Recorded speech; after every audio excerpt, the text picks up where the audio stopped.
係咯，我哋個品牌有個 slogan 咧，就係叫做自己無瑕的芳療師。Hello，大家好，我叫 Kitty， 係 Amos 寵物精油嘅創辦人啦。咁我個品牌咧都創辦咗有9年噶啦。當初嘅契機咧就因為其實我當時咧有隻金毛女女啦，咁佢都10幾歲噶啦，咁就確診呢個皮膚癌嘅。咁獸醫就話其實只可以考慮咧化療嘅啫。咁機緣巧合之下咧，咁我有個好朋友咧就同我講咯，佢話不如你試下用精油啊。聽完朋友分享完咧，我就上網又繼續揾資料啦，再加埋咧就睇埋有啲外國嘅獸醫啦，都有用精油喺毛孩上面處理好多唔同類型嘅問題，咁我咧就開始咗咧就用精油咧喺我呢個金毛女女身上啦。咁但係神奇地咧喺我隻金毛女女身上邊，佢用精油去處理佢嘅皮膚腫瘤嘅時候咧，我竟然咧嗰幾個月咧係冇睇過中醫。咁因為咁咧，我就開始咧就同我身邊嘅狗友咧就不斷咁分享啦。咁正係咁，我就開始咗呢個寵物精油嘅分享嘅呢一個課程嘅事業啦。大家當然奇怪啊，寵物精油究竟個理念係點嘅咧？咁其實咧同呢個中藥咧係相似嘅。點解咧？大家咧都係喺植物嗰度嚟噶嘛，即係佢唔係一個藥嚟嘅，佢唔可以話針對性地可以做到啲乜嘢，但係佢好似我哋嘅免疫系統咁保護到我哋。我哋可以攞佢嚟做一啲嘅防虱、防牛髀啦，因為植物都需要防蟲噶嘛，同埋針對一啲真菌嘅問題啦，同埋咧精油其實咧佢個理念上咧亦都係可以用嚟咧係舒緩一個情緒嘅。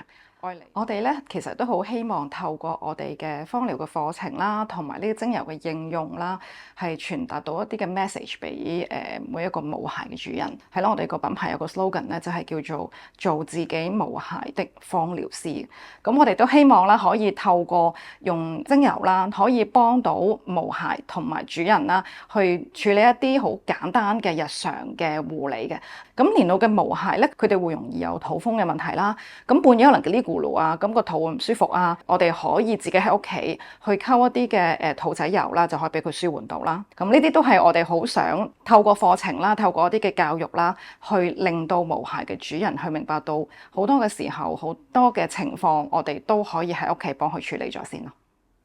用咗精油都9年啦，咁對我同毛孩有乜嘢生活上嘅轉變呢？其實我覺得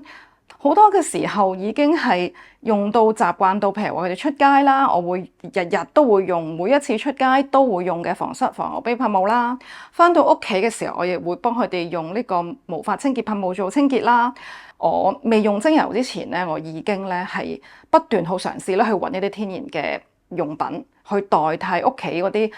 化學嘅清潔用品啦。係直到我真係俾我遇到精油啦，遇到芳療啦，就真係完全好似即係拍即合咁樣，好似頭先咁講，日常我會點樣用喺毛孩上面之餘，我終於都揾到一啲可以用嚟天然嘅方法去做一啲洗佢哋嘅衫啊，洗佢哋嘅床啊。咁其實精油原來咧個清潔力咧都好強嘅，咁所以基本上已經係完全地融入家中啦。我究竟抱住一個咩嘅心態去即係將寵物精油融入大家嘅生活裏邊咧？咁我就覺得精油唔係神油。佢係可以用喺我哋身上又好，用喺毛孩身上都好，佢其實就係可以增強我哋嘅免疫系統，等我哋嘅身體去做呢個打仗嘅。個心態最緊要係你要知道呢樣嘢係一個天然嘅支援，就唔係一個嘅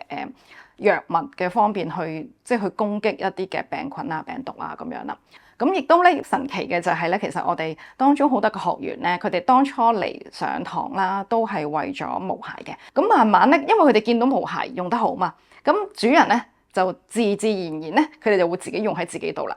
咁就結果無論係毛孩又好，主人又好咧，大家咧都可以一齊去用一個天然嘅心態、天然嘅方法咧去過呢個日常嘅生活嘅。咁最後咧，我都想講啦，即係我哋最強調其實咧，寵物精油咧唔係一個商品，其實佢係一個天然生活嘅一個態度咯，我哋覺得係。